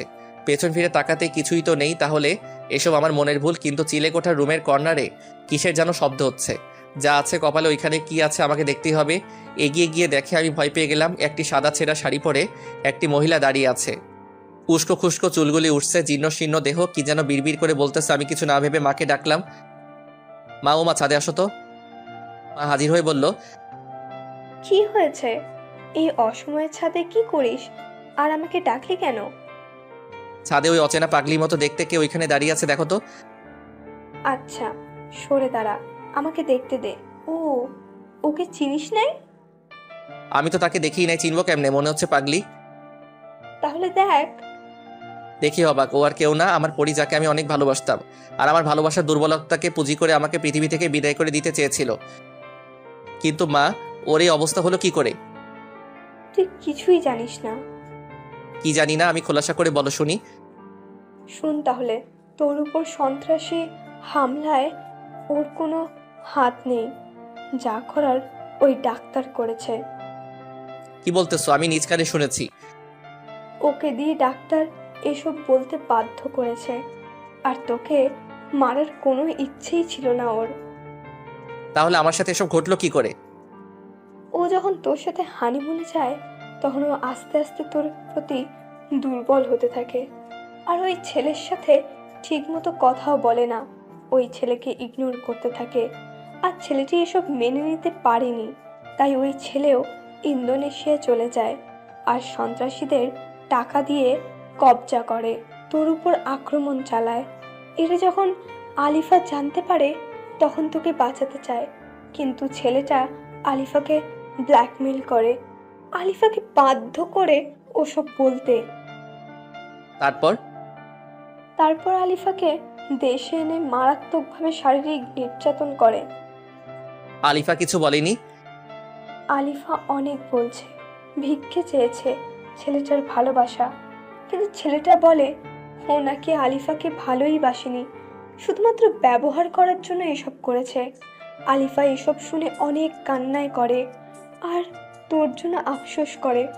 ও তখন বুঝতে পারে ছেলেটি ওর জন্য ভুল ছিল। ছেলেটা অনেক নির্যাতন করে আমাদের বাসার সামনে এনে ফেলে দিয়ে চলে যায়।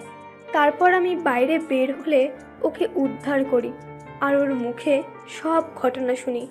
ও তোর সাথে খারাপ ব্যবহার করার জন্য নিজেকে দোষী ভাবতে শুরু করে আর পাগলামি শুরু করে দেয়। সুইসাইডও করতে গিয়েছিল, আমি বাধা দিয়েছি। এরপর তোর শোকেই মেয়েটি আস্তে আস্তে পাগল হয়ে যায়, ঠিকমতো খায় না, ঘুমায় না, শুধু তোর কথা বিড়বিড় করে বলে একা একা। নিজের অজান্তেই আমার চোখের পানি বের হয়ে আসলো। আমি যখন চেয়েছি বুঝেনি, আর এখন আমাকে এত ভালোবাসে। একদম চিনার উপায় নেই কি হয়েছে শরীরের অবস্থা, কত সুন্দরী ছিল আর কি হয়ে গেল। মা, ওরে চিকিৎসা করাওনি সুস্থ করে তোলার জন্য? অনেক চিৎকার করেছি, কোনো লাভ হয়নি। ডাক্তার বলেছে ও কোনো দিন সুস্থ হতে পারবে না। তবে কি মা, কোনো সুযোগ আছে নিশ্চয়ই? আমি ওকে সুস্থ করে তুলবই। ওকে সুস্থ করার উপায়টি হলো ভালোবাসা। মানে? হ্যাঁ, একমাত্র ভালোবাসার দ্বারা ওকে সুস্থ করা সম্ভব। ভালোবাসা পারে না এমন কিছুই নেই। ভালোবাসা পেলে বনের হিংস্র পশুও পোষ মানে। তাই একমাত্র ভালোবাসা দিয়েই ওকে আবার আগের অবস্থায় ফিরিয়ে আনা সম্ভব। সত্যি? তাহলে তো আমিই পারবো ওরে সুস্থ করে তুলতে, কারণ আমি ওরে অনেক বেশি ভালোবাসি। আমার প্রতিটি হৃদস্পন্দনের সাথে ও মিশে গেছে। হ্যাঁ, আমারও বিশ্বাস তুই পারবি। দোয়া করো মা, আমি যেন আমার ভালোবাসা দিয়ে ওরে আবার আগের স্বাভাবিক জীবনে ফিরিয়ে আনতে পারি। দোয়া করি বাবা, তুই সফল হো। কিন্তু আরেকটি কাজ যে আমাকে করতেই হবে মা। কি কাজ সেটা? আমার ভালোবাসার এই অবস্থার জন্য যে দায়ী, তাকে তো আমি ছেড়ে দিব না মা। হ্যাঁ বাবা, ওই জঘন্য মানুষটিকে বোঝাতে হবে যে কারো ভালোবাসাকে পুঁজি করে জীবন ধ্বংস করে দেওয়ার কষ্ট কতটা যন্ত্রণাদায়ক হয়। মা, তুমি শুধু দোয়া করো, আমি ওর প্রতিশোধ নিবই। এখন ওরে নিয়ে চলো রুমে। আচ্ছা, আমি আর নীরা নিয়ে আসছি। তারপর রুমে আসি, মা আর নীরা ওরে নিয়ে আসে। ওর কি অবস্থা! ওকে গোসল করিয়ে পরিপাটি করে রাখতে হবে। এতদিন একা ছিলাম তাই পারতাম না, এখন তোরা আসছিস, এখন পারবো। না মা, কাজটা আমি একা নিজে করতে চাই। আমার ভালোবাসা দিয়ে ওরে সুস্থ করতে হবে, তাই আজ থেকে ওর যাবতীয় কেয়ার আমি করব। তাহলে তো আরো ভালো, কিন্তু তুই কি পারবি একটা মেয়ের যাবতীয় কেয়ার করতে? ভালোবাসার জোর থাকলে সব পারা যায়। আমি ওরে ভালোবাসি, ওর স্বামী আমি, তাই আমাকে যে পারতেই হবে। আচ্ছা বাবা, যা তুই ওকে নিয়ে। ওরে সাথে নিয়ে আসলাম রুমে। আমার সামনে বসিয়ে রেখে দৃষ্টি না ফেলে ওরে দেখেই গেলাম।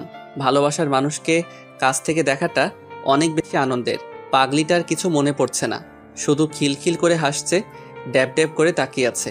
ওর চোখে মুখে অনেক আকুতি জমে আছে। অনেক কিছু বলতে চাইছে হয়তো, কিন্তু মানসিক ভারসাম্য না থাকায় পারছে না। ওরে বললাম, এই পরি চলো তোমাকে গোসল করিয়ে আনি। আমি গোসল করব না, আমি তো পড়ি তাই গোসল করব না। তুই কর গোসল আর যা সর, আমার কাছে আসবি না, আমাকে ধরবি না। ওরা না আমাকে অনেক অত্যাচার করেছে, অনেক ব্যথা। আমি গোসল করব না, তুই গোসল কর, তুই পাগল। ওর কথা শুনে নিজের অজান্তেই দু চোখের কোণ বেয়ে অঝরে জল ঝরতে থাকে।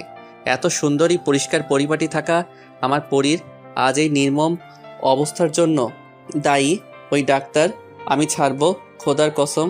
আমি ওকে বুঝিয়ে দিব মানুষের জীবন নিয়ে খেলা করা কতটা ভয়ঙ্কর হতে পারে। এই তুই কি জানোস, আমার না জুনিয়র পিচ্চি স্বামী ছিল, ওরা আমি শেষ হতে দেখেছি। তোর স্বামী তোরই সামনে বসে আর তুই আজ চিনছিস না? যাই হোক, ওরে জোর করে গোসল করাতে নিয়ে গেলাম, যদিও ও যেতে চায়নি। সুন্দর কেশগুলিও কেমন মৃতপ্রায় হয়ে গেছে যত্নের অভাবে। তারপর নিজ হাতে ওর ওই চুলে শ্যাম্পু করে দিলাম। চুলগুলো যেন আবার আগের হারানো সতেজতা ফিরে পেল। ভালো করে ওরে গোসল করিয়ে দিয়ে নিজ হাতে সেই প্রথম যেদিন নীল শাড়িতে দেখেছিলাম আর প্রেমে ডুবে গেছিলাম সেই শাড়িটাই পরিয়ে দিলাম। পাগলিটা একদম স্থির হয়ে দাঁড়িয়েছিল। ওর চোখের ভাষা বলছিল আমাকে আমি যেন নিজ হাতে ওকে শাড়ি পরিয়ে দেই। ভালোবাসার মানুষের কেয়ার করা ও যে অনেক বড় পাওয়া। আমার খুব ইচ্ছে ছিল ওর চুলে আমি শ্যাম্পু করে দিব, ওরে শাড়ি পরিয়ে দিব, কপালে টিপ পরিয়ে দিব। প্রতিটি ইচ্ছে এখন পূর্ণতা লাভ করেছে, কিন্তু এই পূর্ণতা ও উপভোগ করতে পারছে না। হাত ভরে মেহেদি এঁকে দিলাম। আজ আমি আমার ভালোবাসাতে ওকে রাঙিয়ে নিলাম। অপরূপ সুন্দর লাগছে ওরে। ওর চুলের ঘ্রাণে আমি আজ মাতাল হয়ে যাচ্ছি। তারপর ওকে বিছানায় বসিয়ে দিয়ে আমি নিজেও ফ্রেশ হয়ে ওর শাড়ির সাথে ম্যাচিং করে নীল পাঞ্জাবি পরে আমর রুমে নিয়ে যাই। মাশাল্লাহ, বৌমাকে আজ সে প্রথম দিনের মতো লাগছে। কতদিন পর এইভাবে দেখছি। তুই পারবি বাবা, তোর ভালোবাসা দিয়েই সব কিছু জয় করতে পারবি। চল এখন লাঞ্চ করবি। নিজ হাতে তুলে ওরে খাইয়ে দিলাম।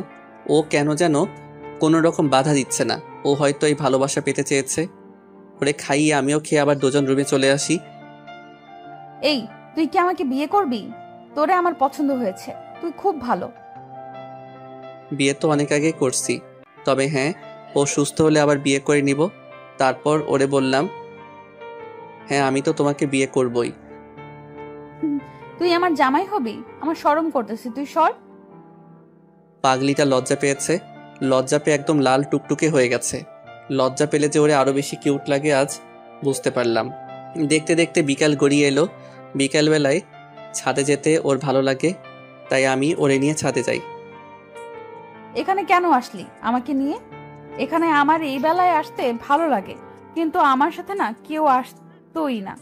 তুই আসলি আমাকে নিয়ে, আমার সাথে কি প্রেম করবি তুই?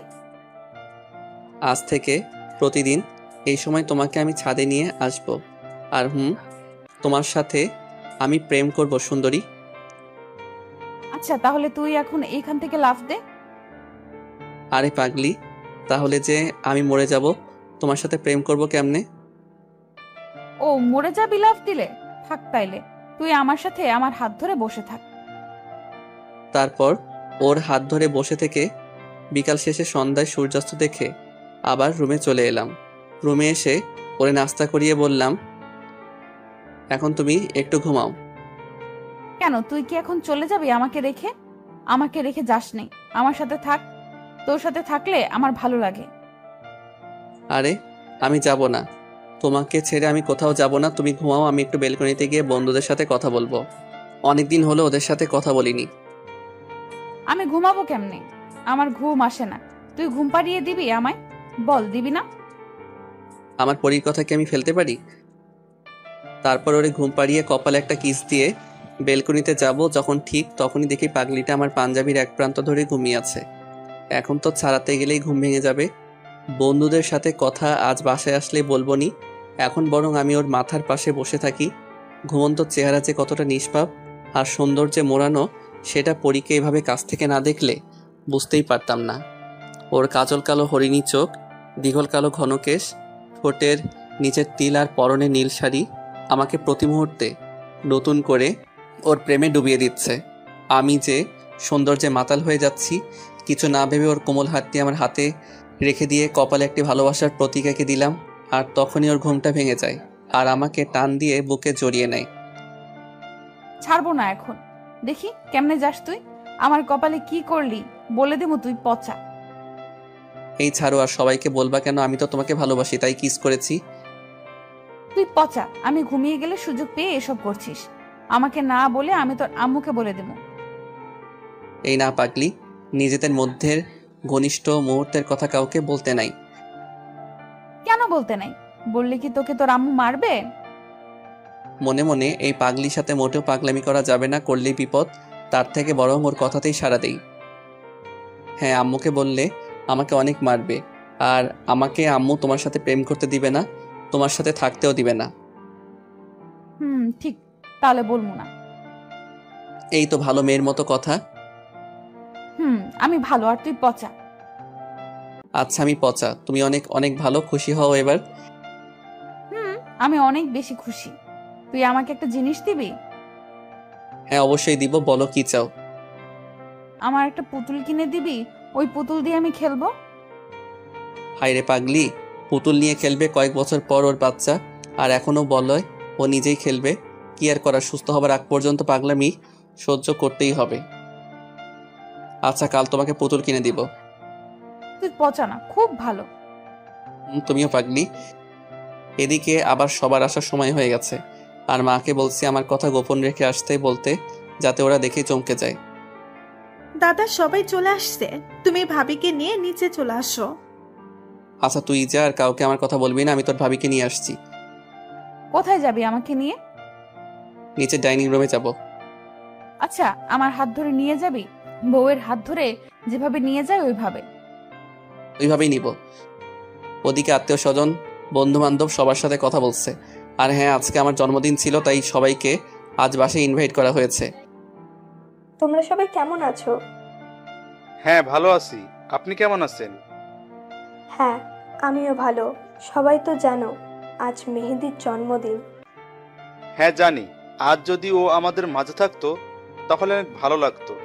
সবাই মিলে একসাথে কত আনন্দ করতাম। তা ঠিক। আর হ্যাঁ, তোমরা সবাই চোখ বন্ধ করো কিছুক্ষণের জন্য, একটা সারপ্রাইজ আছে। আচ্ছা বন্ধ করলাম আমরা চোখ। আলিফাকে নিয়ে ওদের সামনে চুপচাপ বসলাম। এইবার সবাই চোখ খুলতে পারো। সবাই চোখ খুলে অবাক হতভম্ব হয়ে গেছে, তাকিয়ে আছে অদ্ভুত দৃষ্টিতে। মেহেদি, তুই কিভাবে এখানে? বেঁচে আছিস তুই? আর আমরা সবাই ভেবেছি আমাদেরকে চলে গেছিস। না রে বন্ধু, তোদের সবাইকে রেখে কি করে যাব? আল্লাহ নিজেই হয়তো এটা চাইনি, তাই বাঁচিয়ে রাখছে। তোরে অনেক অনেক মিস করছি রে বন্ধু। এখন আর মিস করতে হবে না, আমি এসে গেছি। সবাই আবেগপ্রবণ হয়ে গেছে। সবার সাথে অনেক দিন বুকে বুক মিলিয়ে কোলাকুলি করে বার্থডে উদযাপন করলাম। সবাই বলো সারপ্রাইজটা কেমন ছিল? আন্টি, পৃথিবীতে এর থেকে বড় সারপ্রাইজ আর হতে পারে না। হারানো বন্ধুকে ফিরে পাওয়া যে অনেক আনন্দের, আর তাও আবার এমন একটা স্পেশাল দিনে। এখন তোমরা নিজেরা কথা বলো, আমি একটু আসছি। আচ্ছা আন্টি। কিরে, তোরা সবাই কেমন আছিস তাহলে?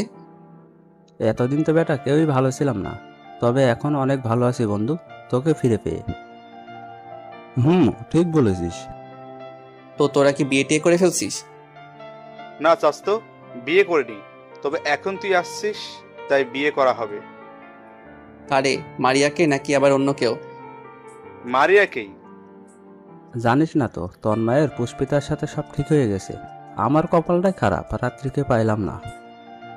আরে রাত্রি নাই তো কি হয়েছে, দিন তো আছে। ভাবি তো দেখি সুস্থ হয়ে গেছে। হ্যাঁ, প্রায় সুস্থ হয়ে গেছে, ভালোবাসা দিয়ে সুস্থ করে তুলছি। এই ভালোবাসাটাই আমার হলো না, মিম আমাকে বুঝলোই না। চিল কাকা, মিম বুঝবে, টেনশন নাই। আলিফা সুস্থ হলে ওরে দিয়ে সবার ফিটিং করাবো। ওনারা কারা?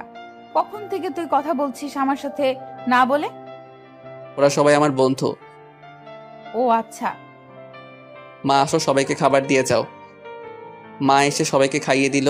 খাওয়া দাওয়া শেষে ডাক্তারের ব্যাপারে ওদেরকে বললাম। তুই কোনো চিন্তা করিস না, ওই বেটা বজ্জাতকে উচিত শিক্ষা দিব। তার আগে বল, এই মেয়েটিকে আগে তো কখনো দেখিনি। তারপর সবাইকে পুরো ঘটনা খুলে বললাম আর নীরার পরিচয়ও দিলাম। ও আচ্ছা, বুঝতে পারলাম। তাহলে নীরাকে দিয়েই কাজ হবে, ডাক্তারকে উচিত শিক্ষা দেওয়া যাবে। না, ও পারবে না, এ দেশের ব্যাপারে ওর অভিজ্ঞতা নাই। নীরাকে বুঝিয়ে বললাম, ও বলল পারবে। তাহলে তো হলোই, এখন সব ব্যবস্থা করি। আচ্ছা। তারপর সবাইকে বিদায় জানিয়ে আলিফাকে নিয়ে রুমে আসলাম।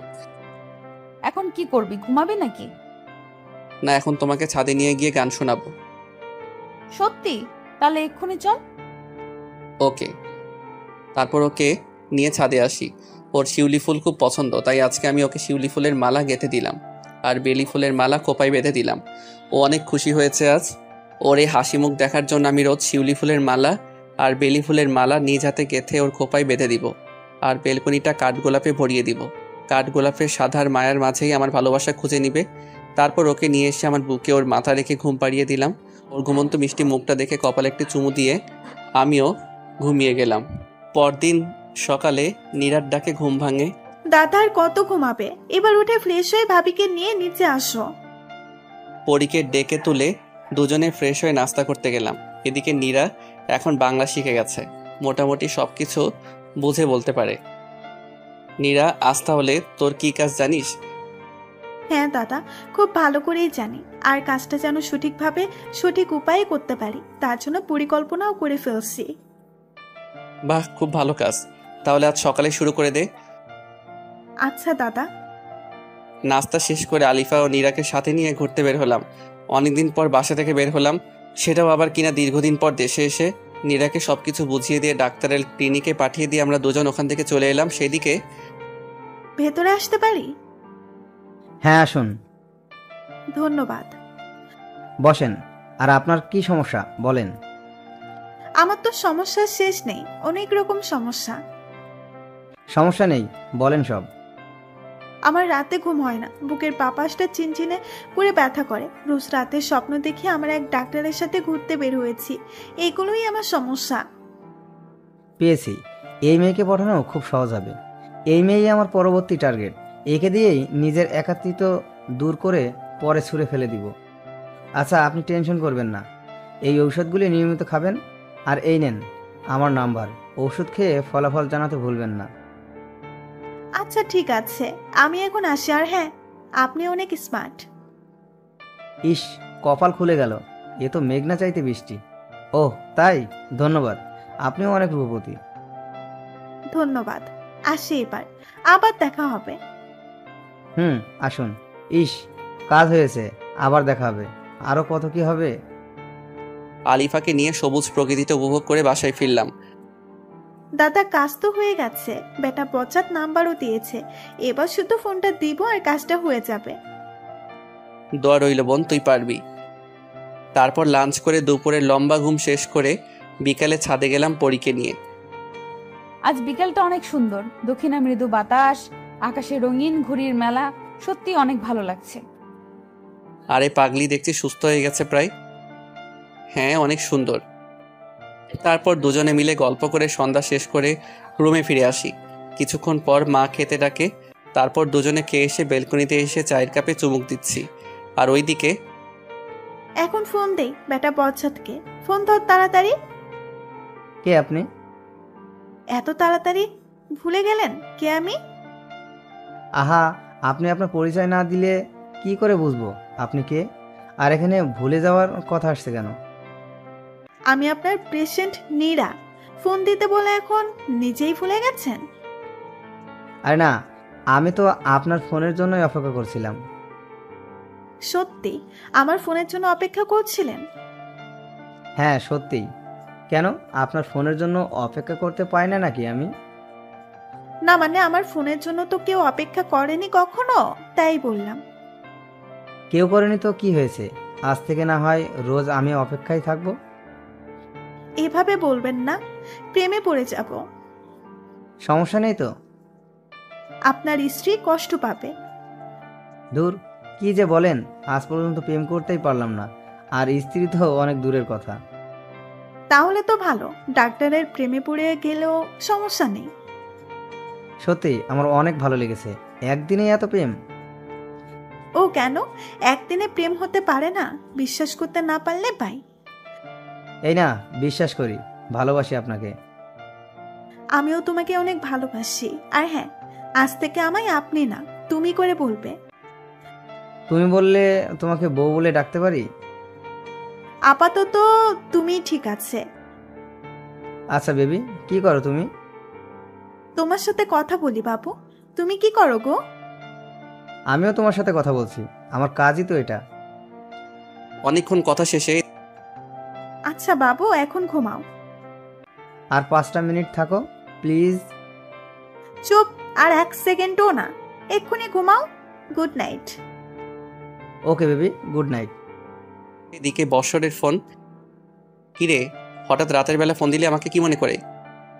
না মানে তোর সাথে কিছু কথা বলার ছিল। কি কথা বল? শোনার পর রাগ করতে পারবি না। আরে না, তুই আমার বন্ধু, তোর কথাতে আমি রাগ করব না। তাহলে শোন, নীরাকে আমার প্রথম দেখাতে ভালো লাগছে, প্রেমে পড়ে গেছি, ওকে আমি বিয়ে করতে চাই, তোর যদি কোনো আপত্তি না থাকে। আরে এটা তো খুশির কথা, তুই নীরাকে ভালোবেসে ফেলছিস। তাই তো বলি, সেদিন রাতে নীরাকে দিয়ে ডাক্তারকে শায়েস্তা করানোতে তুই না করেছিলি। আমার কোনো আপত্তি নেই। তুই তোর পরিবারকে আমার আম্মুর সাথে কথা বলতে বল, বিয়ের দিন তারিখ তারাই ঠিক করবে। আচ্ছা বন্ধু, ধন্যবাদ তোকে। আর হ্যাঁ, তোর বোনকে বিয়ে করবো বলে তোকে ভাইজান বলে ডাকতে পারবো না।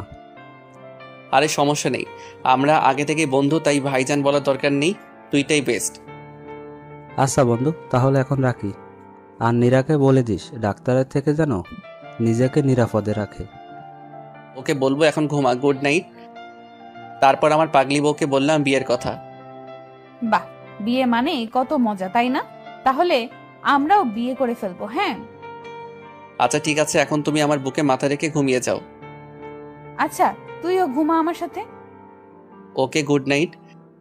তারপর ঘুমের শেষে সকালে উঠে ফ্রেশ হয়ে নাস্তার টেবিলে বসে ডাক্তারকে শায়েস্তা করার ফাইনাল পরিকল্পনা করে নীরাকে শিখিয়ে দিয়ে একসাথে বের হলাম। প্রতিমধ্যে ডাক্তারের ফোন। বেবি, তুমি কোথায়? বাবু, আমি তোমার দেওয়ার ঠিকানায় আসছি। ওকে, তাড়াতাড়ি আসো বেবি। এদিকে সজীবকে পুলিশ নিয়ে সময় মতো যে রেস্টুরেন্টে দেখা করতে চেয়েছে ডাক্তার আর অনৈতিক কাজ করার জন্য প্রস্তাব দিছে, সেখানে হাজির হতে বলি। নীরাকে ভিতরে পাঠিয়ে দিয়ে আমিও আলিফা পাশে অবস্থান করি। বেবি আসছো? বাবু, আসলাম। তাহলে চলো শুরু করা যাক। নীরা কথাটি শুনে ঠাস করে ডাক্তারকে থাপ্পড় লাগিয়ে দেয়। তুই কি ভাবছিস আমাকে লম্পট চরিত্রহীন? তোকে আজ মেরেই ফেলবো। কি বলছো বেবি এসব? আসো শুরু করি। আমি সামনে গিয়ে বললাম, কি শুরু করবি রে বাইনচোদ? তুই কিভাবে বেঁচে আছিস? তোর তো বাঁচার কথা না? তোকে শায়েস্তা দেওয়ার জন্য আল্লাহ আমাকে বাঁচিয়ে রাখছে। কথাটি শোনার পর ডাক্তার পকেট থেকে একটি ছুরি বের করে নীরার গলাতে ধরে বলে, একদম কোনো সমস্যার সৃষ্টি করতে পারবি না, নয়তো এই মেয়েকে শেষ করে দিব। সাথে সাথে পুলিশ ওকে চারপাশ থেকে ধরে ফেলে হাতে হাত করে লাগিয়ে দেয়। কারণ আমরা আগে থেকে পুলিশ আর রেস্টুরেন্টের লোকজন নিয়ে আড়ালে লুকিয়ে সব লক্ষ্য করছিলাম। বিষয়টা আলিফা বুঝতে পেরে কেমন যেন সবকিছু আগের মতো ঠিক করে নিয়ে বলে, ওই কুত্তার বাচ্চাকে মেরে ফেলবো আমি। ওর জন্য আমার জীবন থেকে সুন্দর মুহূর্তগুলো হারিয়ে গেছে। ও আমার ক্ষতি করেছে, ওকে আমি আজ খুন করে ফেলবো। এ কি, আলিফা দেখি পুরো সুস্থ হয়ে গেছে। না আপু, আপনার কিচ্ছু করতে হবে না, ওর উপযুক্ত শাস্তিও পেয়ে যাবে, আইনের হাত থেকে রক্ষা পাবে না। আমরা ওকে নিয়ে গেলাম। বলি তুমি সুস্থ হয়ে গেছো? হ্যাঁ, আমি এখন সুস্থ। তুমি আমাকে ক্ষমা করে দাও মেহেদি। আমি তোমার ভালোবাসা বুঝতে পারিনি। তোমাকে অনেক বেশি কষ্ট দিয়েছি, অনেক অপমান করেছি, এর কোনো ক্ষমা হয় না। তবুও আমি আজ তোমার কাছে ক্ষমা চাইছি। তোর পাগলি, তুমি হলে আমার বউ, তাই আমি সব ভুলে গিয়েছি, কিছু মনে রাখিনি। না গো, তবু আমি অপরাধী। তুমি বলো, আমাকে ক্ষমা করে দিয়েছো? আচ্ছা পাগলি, আচ্ছা, আমি তোমাকে ক্ষমা করে দিয়েছি।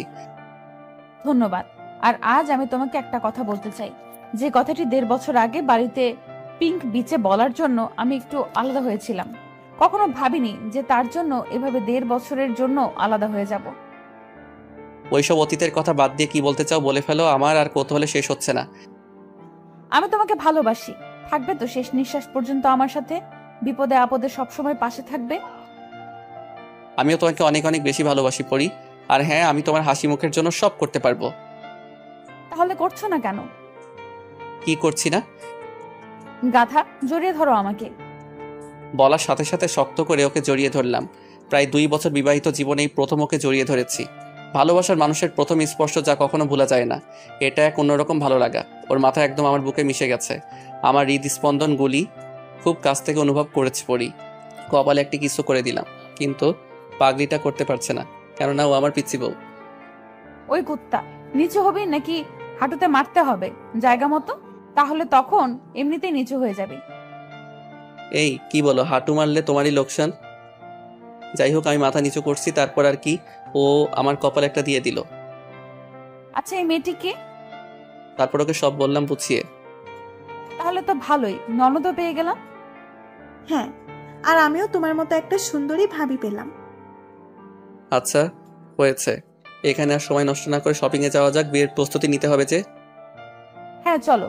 ওমা, ননদ দেখি লজ্জায় লাল হয়ে গেছে। লজ্জা নারীর ভূষণ। হ্যাঁ জানি গো ননদিনী। চুপ করো, এখন শপিং মলে চলে আসছি। তারপর বিয়ের যাবতীয় কেনাকাটা করলাম। এই পাঞ্জাবিটা পরে দেখো তো। ওর পছন্দ মতো আমি একটি পাঞ্জাবি নিয়ে নিলাম, আর আমার পছন্দ মতো শাড়ি নিল। কেনাকাটা শেষ করে সোজা বাসায় চলে আসলাম, ফ্রেশ হয়ে খেয়ে রুমে আসলাম। এই শোনো, কাল তো নীরার বিয়ে, সবাইকে দাওয়াত দিয়েছো ঠিক মতো? সবাইকে দাওয়াত দেওয়া হয়ে গেছে গো গিন্নি, আপনার ভাবতে হবে না। Good boy. গুড বয় নাকি গুড স্বামী? সরি গো, আমার ভালো স্বামী। হয়েছে, এখন ঘুমাও, কাল তাড়াতাড়ি উঠতে হবে, অনেক কাজ আছে বিয়ের। আচ্ছা, আমাকে বুকে নিয়ে ঘুম পাড়িয়ে দাও। ওকে। তারপর ঘুম পাড়িয়ে দিয়ে আমিও ঘুম। সকালে আমি সবাইকে নিয়ে কাজে লেগে পড়েছি, আর মনে মনে ভাবছি, ইচ্ছা ছিল বন্ধুর বিয়ে তোর সাথে কনের বাড়িতে যাব, কত মজা করব, কিন্তু তার হলো কোথায়। নিজের বোনের সাথে বিয়ে দিচ্ছি বন্ধুর। সজীবের ফোন। কিরে, সবকিছু কমপ্লিট? কমপ্লিট। খুব আনন্দ তাই না? তোরা ওর সাথে আসতেছিস আর আমি বরযাত্রী হতে পারলাম না।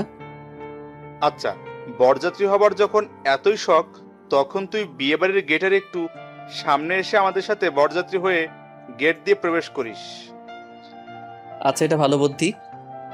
তারপর কথা মতো ওদের সাথে বরযাত্রী হয়ে আমিও আসলাম। সবাই তো পুরাই অবাক। বিআই সাহেব দেখি লজ্জায় লাল হয়ে গেছে। আমাকে উদ্দেশ্য করে মস্করা করে বলে আমিও কম না বলে ফেললাম, গো বিআইন, আপনিও লাল হয়ে গেছেন।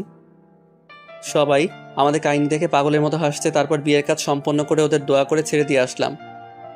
মনটা খারাপ লাগছে নীরাকে ছাড়া। আমারও অনেক খারাপ লাগছে, কিন্তু এটাই নিয়ম, ঘুমিয়ে পড়ো। তারপর ঘুম শেষ করে পরদিন বৌভাতে গিয়ে ওদের নিয়ে আসলাম। আজ বিয়ের 4 দিন অতিবাহিত হয়েছে। নীরা, বসর সহ সবাই আজ বাসায়, অন্যান্য আত্মীয় স্বজনও আছে। ভাবছি হঠাৎ করে আজ সবাই একসাথে, কাহিনী কি? আলিফাকে ডাকলাম। আরে কোনো কাহিনী না, সবাই মিলে আজ একসাথে ডিনার করব তো তাই। আমার কথা শুনে বলল, ও আচ্ছা, চলো তাহলে সবাই মিলে ডিনার করে নিই। তারপর ডিনার শেষে সবাই চলে গেল, আর আলিফাকে কি যেন বলে গেল। আমি এখনো রুমেই যাইনি। যাক, পরে যাব, এখন একটু ছাদে যাই। আলিফাকে ডাকলাম, আসলো না, অথচ অন্যান্য দিন ও নিজে থেকে আমার সাথে ছাদে আসে। যাই হোক, একাই ছাদিকে রাত 11টার দিকে রুমে ফিরে আসলাম, আর এসে অবাক। ক্যান্ডেল লাইট দিয়ে সাজানো রুম, বিছানা বাসরাতের মতো করে সাজানো, মাঝে বড় করে লেখা ভালোবাসি। কিন্তু কে করলো এখন এসব? আম্মুকে ডাক দিলাম, আম্মু ডাকে সাড়া দিল না। হুট করে পেছন থেকে ধাক্কা দিয়ে আমাকে দেয়ালের সাথে মিশিয়ে দিল কে যেন, স্পষ্ট বুঝতে পারছি না কে। আস্তে আস্তে কারো আমার দিকে এগিয়ে আসার শব্দ পেলাম। এসব কি হতে যাচ্ছে আমার সাথে? পুরো বাড়ি চুপচাপ, মাও নাই, পরীকেও দেখছি না। একটি অবয়ব একদম সামনে এসে দাঁড়ালো, তার ঘর নিঃশ্বাস আমার মুখে পড়ছে। আমি সাহস করে বললাম, কে আপনি? সাথে সাথে জড়িয়ে ধরে কিস করে বলল, আমি তোমার বউ আলিফা। তার মানে এত সব কিছু তোমার কাজ, আর এই জন্য সবাইকে ইনভাইট করছিলা? আমাদের তো বাসর হয় নাই, তাই আজ সবকিছু করছি। আজ আমাদের বাসর হবে। আচ্ছা দুষ্টু বউ। সাথে সাথে ওকে জড়িয়ে ধরে কিস করতে লাগলাম। ওর ভারী নিঃশ্বাস আমার মুখে পড়ছে, আর আমার ভারী নিঃশ্বাস ওর মুখে পড়ছে। আজ তোমাকে আমি আমার ভালোবাসায় রাঙাতে চাই। সাথে সাথে ওকে কোলে নিয়ে সোজা বিছানায় শুইয়ে দিলাম। এতদিনের সকল জমানো ভালোবাসা আজ একসাথে পেতে চাই আমি। সব পাবে, আজ শুধু তুমি আর আমি। এ কথা বলে ওর কপালে কিস দিলাম, তারপর আর বলা যাবে না, দুজন দুজনের ভালোবাসায় ডুবে গেলাম। এখন আপনারা সবাই আসতে পারেন। এই যে বন্ধুরা, গল্প শেষ করে কমেন্ট না করে চলে যাচ্ছ, এইটা কিন্তু ঠিক না। তাড়াতাড়ি কমেন্ট করো। আর যারা এখনো আমাদের চ্যানেলটি সাবস্ক্রাইব করো নাই, জলদি করে সাবস্ক্রাইব করে আমাদের চ্যানেলের একজন মেম্বার হয়ে যাও প্লিজ।